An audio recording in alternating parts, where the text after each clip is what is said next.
Stolen childhood. Our sources for this are excerpts from a piece called Gaza's Stolen Childhoods, A Grim Reckoning. It's drawn from the Gaza diaries of Mohammed Raj Abdullah, an independent writer, published just recently, August 10th, 2025, in the Journal of Islamic Psychology and Philosophy. And what's really striking in these reports, it's not just the tragedy itself, which is immense, but also the sheer difficulty of documenting what's happening.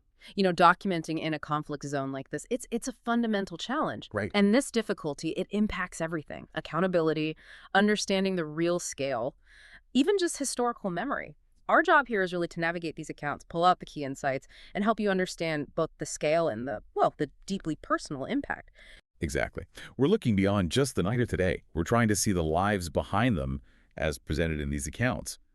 So what does this all really mean for understanding the impact on the most vulnerable? Let's start digging in. Okay, so the report hits us right away with a pretty stark figure. The Gaza Ministry of Health, UNICEF, other sources, they indicate over 18,500 children killed in Gaza since October 2023. Yeah, that's the initial number reported, but then the report adds a crucial layer. By August 2024, so quite a bit later, only 11,300 of those children had actually been, individually identified. Okay, wait, so 18,500 reported killed, but only 11,300 identified by that point. That's a huge gap. It is, and it raises a really important question. Why?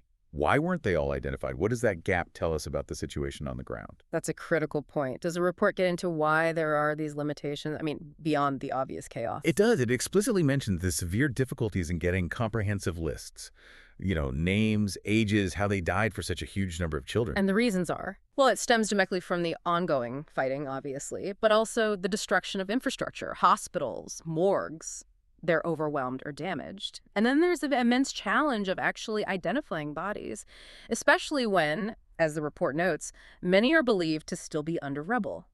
It paints a picture of a crisis so profound that even the basic act of counting and naming the dead becomes almost impossible. A Herculean task, as you said. It's hard to even wrap your head around those numbers, but then the report shifts, doesn't it? It moves towards individual stories. And this is where it becomes, well, maybe not interesting, but profoundly heartbreaking, giving